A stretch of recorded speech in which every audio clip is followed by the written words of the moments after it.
말씀을 여러분이 들으시면서 이 말씀의 의미가, 이 말씀의 뜻이 여러분에게 잘 이렇게 들어와서 마음속에 받아들여지면 저는 한마디로 여러분이 구원받은 은혜를 받은 사람들이라는 증거라고 말씀을 드리고 싶어요. 왜 그런가 하면 일상적인 논리로는 이게 이해가 잘 안 되는 말씀이기 때문에 그렇습니다. 시편 150개의 시가 있는데요. 그 중에 많은 시들을 우리가 지혜시라고 부릅니다. 지혜시. 복 있는 사람은 악인의 꾀를 쫓지 아니하고 오만한 자의 자리에 앉지 아니하고. 그게 어디에 있죠? 시편 몇 편이죠? 예, 1편. 제일 쉬운 거 말씀드렸는데 시편 1편도 지혜시입니다. 왜냐하면 복 있는 사람과 악인의 삶을 이렇게 굉장히 적나라하게 구분해서 지혜자의 길, 어리석은 자의 길을 구분해서 말해주고 있습니다. 그런 지혜의 시가 여러 군데 나오는데 오늘 우리가 읽은 시편 49편, 지난주 수요일 묵상 말씀이었는데 이 말씀도 지혜의 시인 것이 분명합니다. 그래서 1절부터 3절에 보면 아주 또렷하게 나옵니다. 뭇 백성들아 이를 들으라, 세상의 거민들아 모두 귀를 기울이라. 이 말은 몇몇 사람만이 들어야 될 말이 아니라 모든 사람들이 들어야 될 말이다. 그러면서 귀천 빈부를 막론하고 다 들을지어다 그랬습니다. 그리고 이것은 지혜를 말하는 것이다. 3절의 말씀을 한번 생각해 보죠. 예, 이 말도 굉장히 귀중한 말인 것 같아요. 내 입은 지혜를 말하겠고 내 마음은 명철을 작은 소리로 읊조리리로다.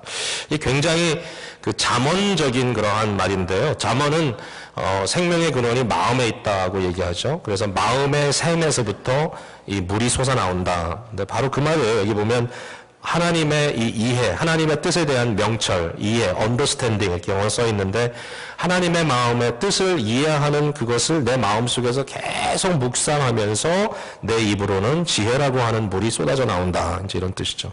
이게 굉장히 지혜에 대한 이 지혜서적인 그러한 표현인데 이 지혜는 어떤 지혜인가 하면은 가난한 사람들이 들어야 될 지혜 그런 게 아니고 가난하나 부유하나 이 세상에서 소위 귀하다고 하나 또는 천하다고 하나 그 말 계속 연결해서 할 수 있겠죠. 건강한 자나 병든 자나 또는 젊은 자나 나이 든 자나 할 것 없이 모두가 다 들어야 된다.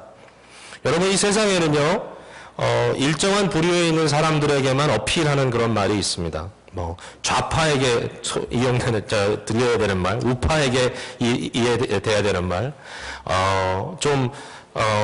이렇게 힘 있는 사람들에게 들려줘야 될 말. 반면에 좀 이렇게 힘이 없는 사람들이 또 들어야 될 말. 뭐 그런 말들이 있다면 이 본문의 말씀은 그렇지 않다는 거예요. 언뜻 들으면 부유한 자들을 공격하고 가난한 자들을 부추겨 세우는 그런 말인 것 같은데 그러나 아니에요. 이 말을 잘 들어보면 이 지혜는 이 모든 인간적인 카테고리를 다 뛰어넘는 말씀이에요. 만약에 가난한 자라 할지라도요. 내 이웃이 부유하게 사는 것을 보고 그것을 시기 질투하고 그들의 살아가는 방법이 타당하지만 내가 그렇게 다다르지 못했다는 것만을 억울해하고 있다면 그 사람도 이 말씀을 들어야 돼요. 절대로 잘하는 게 아니에요.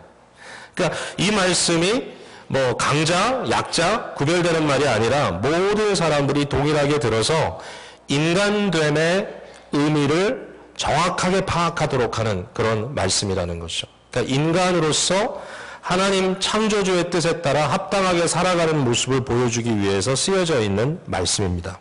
그래서 우리 모두가 들어야 됩니다. 자, 여기에 이제 그 지혜자가 어떤 그 화두를 하나 던지냐면 이런 거예요. 5절을 한번 같이 읽어볼까요? 5절 말씀 시작. 죄악이 나를 따라다니며 나를 에워싸는 환난의 날을 내가 어찌 두려워하랴. 자, 환난의 날에 대해서 이야기를 하는데요. 환난이라는 것은 이제 고난, 어려운 일을 당하는 날들이죠. 이 환난의 날을 말하는데 왜 환난의 날이냐면요. 여기서 말하는 대로 죄악이 나를 따라다니며 나를 에워쌌다 그랬습니다. 시편 같은 경우는 히브리어가 번역하기가 쉽지가 않아요. 왜냐하면 시라는 것은 본질적으로 단어를 굉장히 아끼는 그런 종류의 그 언어이기 때문에 그 말의 의미를 정확하게 파악하는 게 좀 쉽지 않은데 그러나 이 말의 의미는 이렇게 이해하면 될 것 같아요. 전체적인 의도 속에서. 자, 죄인들이 있습니다. 악인들이. 근데 악인들은 어떤 사람들인가 하면요. 이 사람들은 이 세상에서 물질적으로 누릴 수 있는 것이 인생의 최고의 전부라고 생각하는 거예요. 그러니까 세상에서 물질적으로 누릴 수 있는 것이 everything이다. 그러니까 이 사람들은 세상의 물질적인 것을 누리기 위하여 뭐를 하냐면요. 수단과 방법을 가리지 않고 무조건 그것만을 쫓아가요. 자, 그러다 보니까 인간으로서 굉장히 중요한 가치들이 다 짓밟히는 거예요. 여러분, 사람에게는 우정이라는 것도 있죠. 충성이라는 것도 있죠. 사랑이라는 것도 있죠. 공동체라는 것도 있죠. 이러한 중요한 인간됨의 가치를 통해서 우리가 짐승이 아니고 기계도 아니고 우리는 인격을 지닌 존재들이라고 하는 것을 경험하고 살아가잖아요. 근데 이런 것들이 짓밟히죠. 네. 나보다 연약한 자들을 배려할 줄도 모르고 무조건 내 마음의 충동대로 내 마음의 느낌대로 내가 원하는 대로 그냥 좌충우돌하면서 살아가는 모습이 바로 이 사람들의 모습인데 이것은 안목의 문제인 거죠. 자, 근데 어쨌든 이 세상을 쳐다보니까 이 세상에는 이와 같이 사기 쳐먹는 사람들이 그런 악함을 가지고 나를 지금 포위하고 있다라는 거죠. 그러니까 내가 어떤 마음으로 살아가야 될까요? 이 상황 속에서. 자, 보세요. 나는 지혜자이기 때문에, 즉 하나님의 백성이요, 하나님의 언약의 말씀 관계 속에서 나의 존재를 이해하기 때문에 나는 세상에 있는 것들이 세상에서 얻을 수 있는 부귀영화가 내 인생의 전부다라고 생각하지 않아요. 그렇죠? 우리는 영혼이라고 하는 이 영혼의 관점에서 우리의 인생을 볼 줄 알고 인간은 이 세상에서 육신으로 심어서 육신으로 거둬 결국 육신으로 멸망하는 존재가 아니라 우리는 영혼을 소유하고 있다. 이터니티를 지니고 있다라는 것을 알고 살기 때문에 혹시 이 세상에서 좀 억울한 일을 당해도 하나님께 맡겨요. 지금 억울한 일을 당해도 하나님께 맡겨드리고 하나님께서 보호해 주시고 갚아주시리라 믿고 가는 거죠. 우리는 그렇게 살아가고 있는데 그러다 보니까 우리는 수단과 방법을 가리지 않는 이 세상의 잔인무도한 그런 또는 아주 악랄한 그냥 앞뒤 좌우하지 않고 그냥 이건 그냥 무조건 돈 때문에 해야 되는 거야. 이렇게 살아가지 않다 보니까 어떤 문제가 생겨요? 우리가 당해요. 우리가 자꾸 당해요. 여러분 혹시라도 여러분이 당하지 않고 계속 남들을 당하게 하면 문제가 있는 줄로 믿으시기 바랍니다. 네, 혹시라도 나는 세상에선 강자야 그러면 조금 여러분 마음을 지금 졸이고 들으셔야 돼요. 그렇다고 해서 약자라고 좋은 건 아니에요. 무능한 건 또 자랑이 아니에요, 그게. 그러니까 나도 똑같은 가치를 갖고 있는데 세상 사람, 여기서 잘 나가는 사람들보다 내가 못 나가는 이유는 내 생각이 달라서가 아니라 그 사람들만큼 못하기 때문이다. 그럼 그것도 똑같아요. 여러분 들으셔야 돼요, 이 말씀을. 똑같이 들어야 돼요. 자, 어쨌든 일반적으로 경건하게 살려고 하는 자들은 핍박을 받는다 그랬어요. 성경에 보면. 그죠? 바울 사도가 디모데에게 그 얘기를 했어요. 우리가 경건하게 살려고 하느냐? 핍박이 있을 것이다. 반드시. 그 핍박은 뭐냐면 내 속에 있는 죄성과 세상이 타락한 이 타락한 모습 때문에 이것이 나의 신앙의 본질을 항상 엇질러 간다는 거죠. 거슬려 간다는 거죠. 그러니까 항상 껄끄러워요. 껄끄러워. 이게 핍박인 거예요. 핍박이란 말이 뭐 대단한 게 아니에요. 뭐 예상 부르고 꽥 죽고 이런 게 핍박이 아니라 핍박이라는 건 뭐냐면 내 가지고 있는 크리스찬으로서의 가치와 계속 이렇게 거슬러 가는 것들을 참고 사는 걸 핍박이라고 그러는 거예요. 그러니까 이와 같은 상황이 우리에게 닥친단 말이에요. 영어 성경에는 이렇게 써 있어요. When the iniquity of those who cheat me surrounds me. 그러니까 정말 말 그대로 나를 치링하는 사람, 나를 사기쳐먹고 나를 등쳐먹는 사람들이 나를 둘러쌀 때, 자, 어떻게 해야 될 것인가? 이 지혜자는 얘기합니다. 내가 어찌 두려워하랴? 이 한마디 던지는 거예요. 이게 킨 거예요. 내가 두려워하지 않겠다. 여러분, 우리가 나는 가만히 있는 것 같은데 저 사람들은 막 잘 되는 것 같잖아요. 그러면 두렵죠. 두렵지 않습니까? 내가 이러다가 낙오되는 거 아니야? 내가 세상에서 그냥 지질부질하게 살다 끝나는 거 아니야? 16절에 그 얘기가 나오죠. 16절을 한번 같이 읽어봅시다. 16절 시작. 사람이 치부하여 그의 집에 영광이 더할 때에 너는 두려워하지 말지어다. 똑같은 말이에요. 사람들이 아주 부로 쳐바르고 굉장히 집이 그냥 막 엄청난 집들이 올라가는 것 같고 막 번창하는 것 같고 이럴 때에 그것을 보면서 내 입장에서 anxiety, 아주 초조하고 두려워하는 것들로 내가 사로잡히지 말라. 왜냐하면 이제 왜냐하면이죠. 이제 왜냐하면에 대해서 두 가지로 제가 말씀을 오늘 본문 드리겠습니다. 첫 번째는 뭐냐면 세상의 눈에 보이는 부유함이나 화려함은요, 껍질뿐이라는 거예요. 껍질. 이것은 허식이다라는 거죠. 그러니까 이게 우리의 가치 개념에서 완전히 차이가 나지 않으면 우리는 세상의 노예로 살아가요. 결국은 크리스찬인데도 불구하고 이러한 개념으로 쫓아가다가 내가 좀 안 되면 하나님 나 위로해 주세요 하는 정도로 살아가는 것은 사실은 너무 비참하게 사는 거예요. 우리의 신앙을 나의 부진의 어떠한 익스큐즈로 만드는 거, 그거 아니죠. 우리의 신앙을 정말 우리가 결단하고 거기에 서서 살아갈 때는 당당하게 살아가는 거예요. 그리고 부진하다든지 또는 조금 앞선다든지 하는 문제는 하나님께 맡기고 나의 최선을 다하는 거예요. 그게 충성된 삶이에요. 결국 하나님께 맡기고. 그쵸? 자, 세상의 화려함, 세상의 부유함을 껍질이다라고 얘기하는 것, 이거 굉장히 중요한 표현입니다. 오늘 본문 말씀 보면 12절과 20절이 비슷한 말이 반복되는데요. 한번 12절 볼까요? 사람은 존귀하나 장구하지 못하며 멸망하는 짐승 같도다.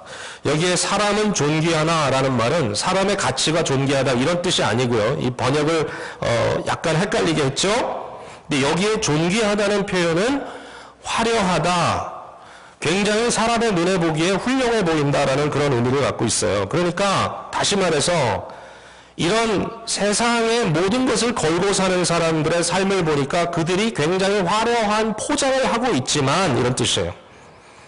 세상적인 화려한 포장, 이 펌프, 이렇게 겉으로 드러나는 화려함, 마치 이 세상의 왕들이 아주 화려한 옷을 입고 왕관을 쓰고 나타나는 것 같은 이런 화려함들을 갖고 있지만 어떻게 한다고요? 장구하지 못하다, 오래가지 못한다. 그리고 멸망하는 짐승과 같다. 짐승과 다를 바가 없다. 이게 무슨 얘기인가 하면 육체로 심었으니까 육체로 끝난다는 거예요. 육체로 심은 자는 육체로 거둔다 그래요. 그게 원리예요. 그러니까 다시 말해서 육체는 결국 세상에서 죽어요.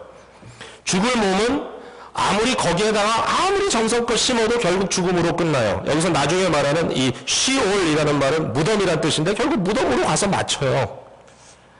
아무리 세상의 껍질이 엄청나게 화려해 보이고 대단해 보여도 오래가지 못하고 결국은 육신으로 심는 자는 육신으로 끝난다.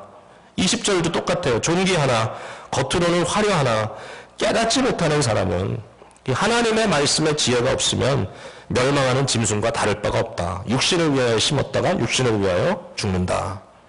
여러분, 인간은요 달라잖아요. 짐승과의 가치관은 아주 달라요. 그러나 우리가 살아가는 모습과 세상에 사는 모습을 혹시 한번 바라보세요. 바라보고 혹시라도 동물의 왕국이나 우리의 왕국이 똑같다면 좀 생각해 볼 필요가 있습니다. 동물의 왕국에서는 더 많은 자리를 차지하기 위해서 으르렁대며 싸우죠. 수컷들은 암컷을 차지하기 위해서 으르렁거리며 싸우죠. 결국 싸우고 인생을 마치죠. 그 다음에 마지막에 더 차지한다고 해도 결국은 육체가 썩어지고 죽어짐으로써 끝나죠. 근데 이것을 보면서 어리석은 길이라고 이야기합니다. 13절에 이것이 바로 어리석은 자들의 길이며 그들의 말을 기뻐하는 자들의 종말이로다. 이게 끝이다라는 거죠. 이것은 잘못된 생각이라는 겁니다. 자, 그러니까 우리가 이 껍질, 포장의 화려함에 너무 우리의 마음에 집중해서는 안 된다라는 것이죠. 그러면 뭐가 중요하냐? 알맹이가 중요한 거죠. 속이. 그게 두 번째 원리입니다. 이 세상의 화려함은 껍질이다. 그러면 뭐가 속이냐? 생명인 거죠. 생명. 여기서 말하는 생명은 인간의 존재를 얘기합니다. 육신의 생명, 육체의 생명을 이야기하는 것이 아니라 인간의 존재, 즉 불멸하는 인간입니다. 소멸되지 않는 인간. 하나님이 인간을 창조하실 때 인간을 영원한 존재로 창조하셨다라는 말입니다. 사람에게 영원이라고 하는 퍼스펙티브, 그 가치, 그 관점을 주셨기 때문에 인간은 영원 속에 헤엄치면서 살아가는 아주 독특한 존재이죠. 인간은 짐승과 달라요. 인간은 기계와 달라요. 계속하는 얘기지만 인간은 영원을 지닌 인격체예요. 그러니까 육체로 심고 육체로 거두는 것으로 인생을 다라고 생각하면 큰 오해죠. 왜? 영원의 관점에서 이 눈에 보이는 육체의 시간은 너무 짧은 거예요. 육체 시간이 짧다, 인생이 짧다. 많이들 얘기하시죠. 이젠 저도 조금 감이 와요. 평균 수명이 늘어나서 이제 반밖에 안 살았다라고 이야기하고 싶은 마음도 없지 않지만, 그러나 인생이라는 게 이렇게 가면 저는 이제 한 10년만 내다보면 이제 은퇴를 생각하지 않으면 안 돼요. 아니면 early 은퇴, 조기 은퇴까지 생각하면 10년도 안 남았어요. 인생이 굉장히 짧아요. 이 현세 속에서 내가 모든 걸 다 빼먹겠다라고 생각하고 살아가면 인생은 좌절감이 오는 거예요. 아무리 많이 가져도 좌절감이 와요. 예. 아무리 뭐 재벌이라 할지라도 결국은 나이가 들고 병들면서 좌절감이 오게 돼 있어요. 그게 이 세상이에요. 그러나 인간의 본질을 생각하면, 인간의 존재적인 가치를 생각하면, 그 본질적인 존재 속에 있는 영원성을 생각하면 다르다는 거죠. 그거를 봐야 된다라는 얘기죠. 49장 6절부터 8절까지, 네. 49편 6절부터 8절까지 한번 같이 읽어보죠. 너무 귀한 말씀이죠. 같이 읽습니다. 시작.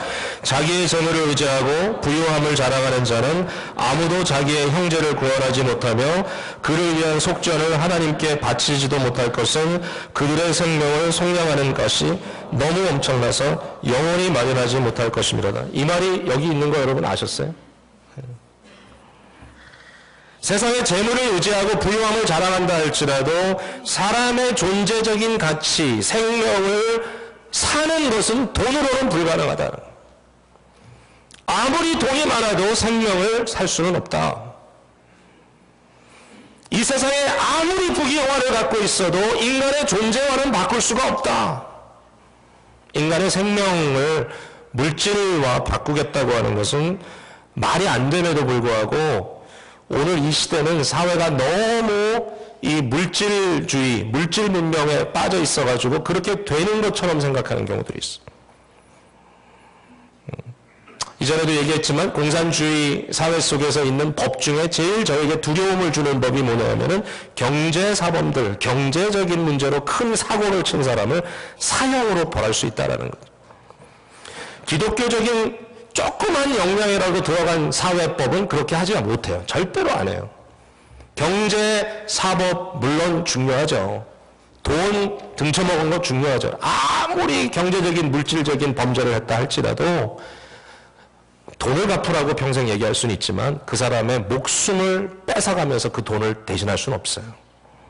절대로 안 그래요. 서구에서는 있을 수 없는 일이에요. 중국은 지금도 돈 갖고 범죄한 사람은 사형에 처할 수 있어요.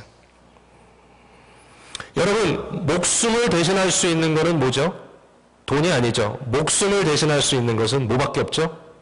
목숨밖에 없어요. 생명을 대신할 수 있는 것은 생명밖에 없어요. 하나님이 그렇게 법을 정하셨어요. 그래서 만약에 누가 사형을 해야 집행해야 된다는 상황이 되면 그건 잔인하게 인간의 목숨을 앗아간 경우만 가능할 법이에요. 그래서 우리가 구원받은 것은 뭐냐? 하나님께서 온 우주를 다 주고 나를 바꾸신 게 아니에요. 한마디로 이 거대한 우주, 상상도 할 수 없는 우주의 이 거대하고 엄청난 물질적인 가치를 다 합쳐도 나라고 하는 한 생명 존재를 바꿀 수가 없어요. 그게 크리스찬의 법이에요. 그래서 우주를 다 주고도 바꿀 수 없는 우리를 사시기 위해서 예수 그리스도의 생명이 드려진 거예요. 생명이 아니면 생명을 바꿀 수가 없어요. 하나님의 거룩하신 존재가 인간이 되어 이 땅에 오심으로 그가 우리를 대신하여 그 값어치를 갚아주심으로써 우리를 속량하고 죄와 허물로 죽을 수밖에 없는 우리를 영원한 생명으로 들이셨다라고 하는 것이 복음입니다. 여러분, 이것은 말씀의 원리입니다. 우리에게 이런 내면적인 가치를 주신 하나님의 은혜를 생각하면요, 우리는 항상 뭘 생각해야 되냐면요, 어디가 무엇이 더 무거운가, 무엇이 더 중요한가를 생각해야 돼요. 살아가다 보니까 지혜가 그거더라고요. 어떨 때는 별 일이 아닌데도 불구하고 그것에 몰두되고 우리의 감정이 소모되고 우리의 에너지가 다 걸로 들어가고 그것 때문에 열받고 그래가지고 더 중요한 것을 놓칠 때가 있어요. 인간에게 주신 지혜는 뭐냐면 무엇이 더 중요한가, 무엇이 더 무거운가를 항상 생각하면서 어디에 나의 삶을 집중해야 될 것인가를 고민하는 거예요. 근데 여러분, 이상의 껍질을 위해서는 엄청나게 시간과 에너지를 투자하는데 우리의 영원한 존재를 위해서는 투자하는 게 너무 적단 말이에요. 영혼을 위해서 투자할 수 있는 유일한 방법은 하나님과의 관계뿐입니다. 하나님으로부터 우리의 존재가 왔고 우리의 존재가 하나님께 돌아가기 때문에 결국 하나님과의 관계 속에서만이 우리는 생명을 얻을 수가 있어요. 하나님만 속량하시는 거예요. 자, 49장 15절을 한번 읽어볼까요? 15절 시작. 그러나 하나님은 나를 영접하시리니 이러므로 내 영혼을 수월의 권세에서 건져내시리로다. 네. 육체로 심었다가 육세로 끝나는, 결국은 무덤에서 끝나버리는 인간의 이 허무함에서 구원해낼 수 있는 것은 하나님 한 분뿐이다. 하나님만이 우리의 내면적인 존재, 우리의 존재의 실제적인 내용을 회복시켜 주시는 분이시기 때문에 결국 지혜로운 자가 하는 것은 뭐냐면은 주님과의 더 깊은 교제 속에 나아가는 방법밖에 없는 거죠. 이 가치를 깨닫고 있는 사람에게 주어지는 은혜가 바로 그겁니다. 우리의 시간과 노동과 물질과 은사를 들여서 하나님을 사랑하고 하나님을 섬기고 하나님께 더 가까이 나아가는 것이죠. 영혼을 위하여 투자하는 것이죠. 영혼을 위하여 하늘의 보화를 쌓아놓는 것이죠. 우리의 삶을 주님께 내어드리는 것이죠. 자, 우리의 인생을 한번 이 시간에 점검해 봤으면 좋겠습니다. 여러분의 모습은 어떻습니까? 여러분의 속의 내용이 이해되고 그 가치가 증명되는 삶을 살고 있습니까? 아니면 포장만 요란합니까? 제가 페이스북에서 며칠 전에 본 건데요. 제가 아는 한 형제가, 오더를 했어요. 이렇게 메일 오더를. 근데 뭐였냐면 제가 보니까 뭐 에너지 껌 뭐 이런 거예요. 그러니까 요새 그 에너지 해가지고 이제 그걸 껌을 씹으면 이렇게 좀 에너지가 부스탑 된다고 아마 그런 것 같아요. 근데 에너지 껌 몇 개 시켰는데 뭐 정말 손바닥만 한 거예요. 손바닥만 한 거. 근데 이제 그 페이스북 그 사진 찍은 타이틀이 뭐냐면 오버 패키징 너무 과대한 포장을 했다 이제 이래가지고 왔는데 보니까 이만한 박스에다가 밖에는 프레저 깨질 수 있으니까 조심하세요 하나 써 있고 그 안에 이 공기 주머니가 몇 개 막 들어가 있는데 거기서 나온 거는 요만한 게 앞에 딱 서 있는 거예요. 그래서 딱 그걸 찍어가지고 오버 패키징 이렇게 썼더라고요. 그걸 보니까 이 말이 생각났어요. 아, 우리의 인생이 이럴 수 있겠구나. 여러분, 다이아몬드 반지가 비싸잖아요. 비싸겠죠. 다이아몬드 반지 수천 불 적어도 뭐 비싼 거야 더 가겠지만, 그러니까 이 비싼 다이아몬드 반지는 비싸고 귀한 거지만 그게 어떻게 그걸 다뤄야 됩니까? 요만하잖아요. 근데 만약에 그거를 라면 박스 같은 박스를 왜? 아, 반지. 다이아가 이만하다고. 크네요. 몇 킬로 되겠네. 그런 말이 아니라 반지가 요만하다, 반지. 말씀을 참 집중해서 들으시네요. 아이고, 즐거워라. 설교하는데 너무 커요. 너무 신선해요. 이 부분 에디팅하지 말고 내보내세요. 너무 신선해. 반지가 요만해요, 반지가. 근데 이거를 라면 박스 같은 데다 집어넣고요. 그리고 그 박스를 화려하게 싼다고 막 금빛 나는 종이로 막 싸가지고 다닌다고 생각해보세요. 말이 안 되잖아요. 그럼 뭐죠? 알맹이를 이해 못하는 거죠. 그러니까 아무리 그 알맹이가 귀한 것이고 그것이 좋은 것이라고 했을 때 그것을 쌀 수 있는 방법은 따로 있는 거죠. 요만한 그 반지 통에다가 집어넣어야 되는 거죠. 그러니까 미스매치인 거죠. 미스매치. 그러니까 사람들에게 하나님께서 우리에게 경고하는 게 뭐냐면 세상의 펌퍼스, 이 세상의 거치장을 가지고 세상에 화려한 것을 가지고 너희의 영혼의 문제를 해결하려고 하는 것은 미스매치다. 이건 안 된다. 근데 우리의 살아가는 삶의 현장 속에서 과연 우리가 하나님의 은혜 속에 우리 자신을 담아가는 이 일을 얼마나 신실하게 감당하고 있느냐라는 질문 앞에 사실 그렇게 썩 자신 있게 말할 자들이 별로 없을 것 같아요. 제 자신도 많은 그런 도전을 받았는데요. 지난주에 시편 49편도 굉장히 도전을 주고 또 시편 50편도 읽으면서 아주 그냥 짜릿한 부분들을 발견했는데 특별히 그 하나님과의 나의 관계 속에서 내가 지금 어떻게 살고 있는가라는 문제에 대해서 깊게 고민하게 해준 부분이 시편 50편 16절 이후에 있는 말씀이에요. 이거 여러분과 잠깐만 제가 시연해 볼게요.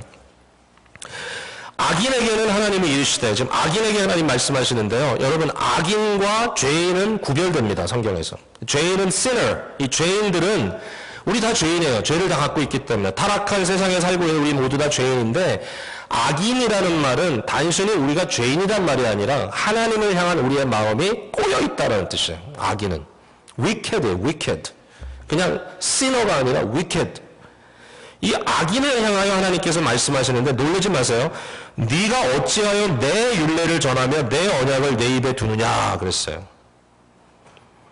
아니 악인이라면 어떤 말이 나와야 돼요? 네가 왜 내 율법을 전하지도 않고 내 언약을 내가 말하지도 않느냐 이렇게 말이 되는데 거꾸로 어찌하여 나의 법을 하나님의 거룩한 말씀을 네가 전하며 어찌하여 네가 구원받았다는 사실을 네 입에 두고 있느냐. 언약이란 건 구원이잖아요. 결국 이거 보니까 누구에게냐면 목사에게요. 목사에게. 또는 랍비에 대한 얘기예요. 또는 성도로서 어떠한 의미에서든지 성도로서의 정체성을 가졌다고 생각하는 아마 모든 사람에 대한 얘기일 거예요. 네가 말씀을 전한다고 하지만 네가 구원을 받았다고 하지만 근데 뭘 한다고요? 17절에 네가 교훈을 미워하고 내 말을 내 뒤로 던지며 하나님의 말씀을 내가 전한다고 하고 하나님의 말씀을 내가 가졌다고 하지만 결국 그 말씀을 내가 사랑하지도 않고 그 말씀이 올 때마다 내 등 뒤로 던져버려 계속해서. 그 반면에 도둑을 본즉 그와 연합하고 뭐예요? 물질에 대한 욕망으로 가득 차 있고 가늠하는 자들과 동료가 되며 뭐예요? 음란한 생각으로 차 있고 앉아서 내 형제를 공박하며 내 어머니의 아들 그 앞에 말 빠뜨렸네요. 내 입을 악에게 내어주고 내 혀로 거짓을 꾸며 입술로 정직하지 않고 앉아서 내 형제를 공박하며 내 어머니의 아들을 비방하는도다. 심지어는 가정에서 또는 교회 공동체 안에서도 사람들을 비방하는데 아무런 마음에 가책 없이 비방하고 살고 이렇게 살아간다는 거예요. 그냥 나 구원받았어. 나 하나님의 말씀을 전하는 자야. 나 이거야 저거야 하면서 나의 삶을 들여다보니까 하나님의 말씀은 등 뒤로 던져버리고 실제로는 세상이 하는 걸 그대로 따라가고 있다. 그러면서 더 기가 막힌 말은 21절이죠. 네가 이 같은 일을 행하여도 내가 잠잠하였더니 무슨 얘기야? 하나님이 국리를 여겨서 우리를 심판하지 않고 하나님이 가만히 계셨더니 네가 나를 너와 같은 줄로 생각하는도다. 이게 뭐야? 복음을 왜곡한다라는 거죠. 구원에 대한 도를 뻔뻔스럽게 생각한다는 거죠. 죄인? 죄? 그건 뭐 모두 다 죄인이지 뭐. 할 수 없지 뭐. 거짓말 할 수 없지 뭐. 도덕질 할 수 없지 뭐. 음란한 거 할 수 없지 뭐. 우리 다 그런 존재지 뭐. 그래도 나는 구원받았으니까 얼마나 감사해. 그러니까 하나님 마음에 답답한 거예요. 내가 너에게 긍휼히 여겨 심판하지 않는다는 이유를 가지고 네가 하는 말이 내가 너와 똑같이 생각하는 줄로 알고 있다. 야 목사 말씀 좀 제대로 전해라. 응? 자기의 인생에 부딪히는 하나님의 의로운 디맨드를 만날 때마다 예수 그리스도 안에 피하며 그리스도의 피로 씻음받을 뿐만 아니라 성령의 은혜로 내가 변화되는 성화의 삶 속에 내가 갈구어져야 됨에도 불구하고 조금만 힘든 것 딱 닥치게 되면 뭐라 그래요? 그것은 율법이야. 그거는 아니야. 복음대로 살면 불필요해. 그러면서 자기의 인생이 얼마나 망가져가고 있는지 몰라요. 그때 하나님은 이렇게 얘기하더라고요. 22절에 하나님을 잊어버린 너희여. You forgot me. 우리의 영혼의 문제에 대해서 우리가 얼마나 소홀하고 있느냐. 심지어는 소위 종교 행위를 하고 종교적인 일을 한다는 사람까지도 자기의 영혼의 문제에 있어서 나의 내면적인 존재의 가치에 있어서 이것이 훨씬 중요하고 사람들이 나를 어떻게 보느냐가 더 중요하지 않다는 것을 생각하지 않는다. 제가 그래서 생각해 봤어요. 만약에 제가 어떤 좀 나쁜 일을 저질렀는데, 나쁜 일 저지른 게 없겠어요? 있겠죠? 근데 만약에 그게 어떤 사람들에게 드러나가지고 스캔들이 터졌다 그러면 얼마나 수치스럽겠냐. 막 황당하고 수치스럽고 도망가고 싶고 막 그럴 것 같은데, 근데 따져보니까 제 마음속에 하나님 앞에 부끄러운 일이 한두 가지가 아닌 거예요. 근데 그게 뭐예요? 하나님만 알고 계시는 데는 그렇게 당당할 수가 없어요. 하나님이 알고 계시는 데는 마음에 아무런 꺼리낌도 없어요. 그냥 그런 대로 살아요. 근데 혹시 이거 사람이 알고 너 이거 잘못했어 라고 얘기하면 그때부터는 얼굴도 들고 나올 수 없을 것 같아요.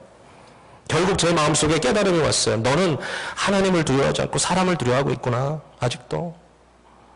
너는 하나님을 두려워하지 않고 사람을 두려워하고 있구나. 네가 가지고 있는 영적인 질병에 대해서 너는 제대로 알고 있지 않구나. 그냥 그렇게 이렇게 가면 된다고 생각하는구나.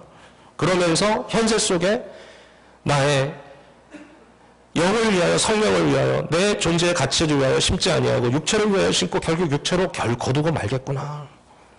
여러분, 귀한 분들, 너무나 존귀하신 분들이 이 세상에서 마지막 그 부분에 가서 엄청난 문제들이 터지면서 결국은 그들의 인생이 육체로 심었던 인생이라는 것이 드러나는 경우들을 보면 안타까워요. 잘 마치는 게 참 어렵다. 근데 잘 마친다는 말이 끝까지 순결하는 말이 아니었으면 좋겠어요. 우리가 하나님을 두려워하고 하나님을 경외하며 우리의 인생을 통해서 하나님이 존귀하게 되고 나의 속사람이 부흥하는 나의 존재가 변화되는, 웬만큼 겉으로 보이는 허세 같은 것은 이슈도 안 되는, 네, 일반적으로 우리는 그 자리에 가 있지 못하는 안타까움을 제가 많이 느꼈어요. 제 자신에 대해서도 그렇고. 참 말씀이 너무 도전이 돼요. 은혜가 돼요. 제가 이 말씀하고 말씀 맺을게요. 한 1년 전에 제가 아주 사랑하는 친구 목사님 한 분이 갑자기 중병에 걸려가지고 거의 한 달 가까이 코마 상태에서 의식을 잃고 있다가 깨났어요.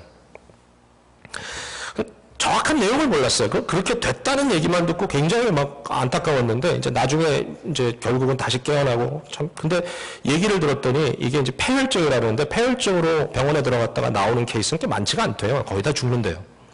기적이라고 뭐 얘기를 하신대요. 근데 이제 그분을 최근에 만났어요. 1년이 지났지만 몸 상태는 한 90% 돌아왔다. 이제 얘기를 하시더라고요. 근데 도대체 왜 그렇게 됐느냐라고 이렇게 물어봤더니 이제 그분이 하는 말이 참 자기는 평생, 병원은 둘째치고 감기약도 안 먹어본 사람이었대요. 자기가. 그러니까 건강에 너무 자신 있는 거예요. 근데, 어떤 일이 벌어졌냐면 나중에 알고 봤더니 맹장이 터진 거예요, 속에서. 맹장이 터진 거예요. 자, 여러분, 맹장이 곪으면 보통 사람들은 아파서 떼굴떼굴 굴잖아요. 그죠? 그 다음에 맹장이 터지면 어떻게 되겠어요? 아프잖아요. 아파야 되잖아요. 근데 이분은 맹장이 터진 상태였는데 감기 몸살처럼 왔대요. 몸에, 이게. 그래가지고 감기약을 먹었대요, 계속. 미련하기는. 그래서, 미련하기는. 근데 느낌이 몸살로 왔대요, 몸살처럼. 뭐 배가 막 뒤틀리고 아프다. 야, 몸살로 왔대. 그래가지고 그러다가 이제 그게 복막염이 된 거 아니에요. 그러니까 나중에 감기약을 먹으면서 맹장이 터진 상태에서 특강을 일주일 동안 하는데 나중에 강의를 하다가 너무 기진맥진해가지고 전도사님, 그 강의 듣던 전도사님한테 부탁을 해서 이 동네 좀 잘 아는 한의원을 좀 데려다 달라고 그래서 한의사를 찾아간 거예요. 그러니까 한의사가 얼굴색을 보니까 좀 이상하잖아요. 그러니까 한의사가 혈압을 딱 재보더니 두말 하지 않고 911 불러가지고 앰뷸런스를 부르더래요. 대단히 훌륭한 한의사예요. 네, 그것도 침 놓고 이랬으면 어떻게 됐겠어. 그 상황에서. 그러니까 그 순간에 딱 캐치한 거예요. 가만 계십시오. 의사도 물어보지 않고 911만 딱 불러가지고 5분 안에, 정말 바로 옆에 5분 안에 도착해가지고 앰뷸런스가 딱 도착했는데 산소 마스크를 입에다 씌우는 순간 자기는 의식을 잃어버렸다. 나중에 보니까 한 달이 지났더라고요. 자, 제가 이 얘기를 들으면서 하여튼 신기한 게 많은데 제일 마음속에 두렵게 왔던 게 뭐냐면은 중병이 들어, 지금 맹장이 터지고 복막염이 됐는데 감기 몸살이 오면 이건 큰일 아니겠어요? 근데 누가 이걸 컨트롤하겠어요? 누가? 제가 그래서 그랬다니까요. 하나님께 기도. 하나님, 심각한 병은 크게 아프게 하여 주시옵소서. 심각한 병은 통증이 크게 오게 하여 주시옵소서. 심장에 문제가 있으면 그냥 통증이 팍 오게 해 주시옵소서. 그냥 막 빨리 병원 가야 되는, 그냥 견딜 수 없을 정도로 막 병원에 갈 수밖에 없도록 나를 만들어 주시옵소서. 왜? 그래야 사는 거죠.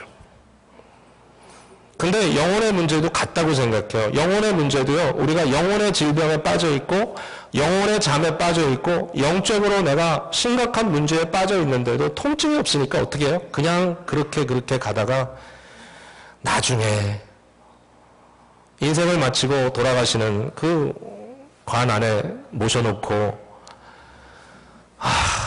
교회에서 덕담하듯이 천국의 소망을 얘기하고 이분이 천당 갔습니다라고 얘기는 하겠지만, 그 인생의 의미가 하나님 앞에 섰을 때 착하고 충성된 종아 네가 작은 일에 충성하였으니 내가 큰 것으로 너에게 주겠다는 말씀이 과연 들릴까? 라는 생각을 해보면 섬찟해 오는 거죠.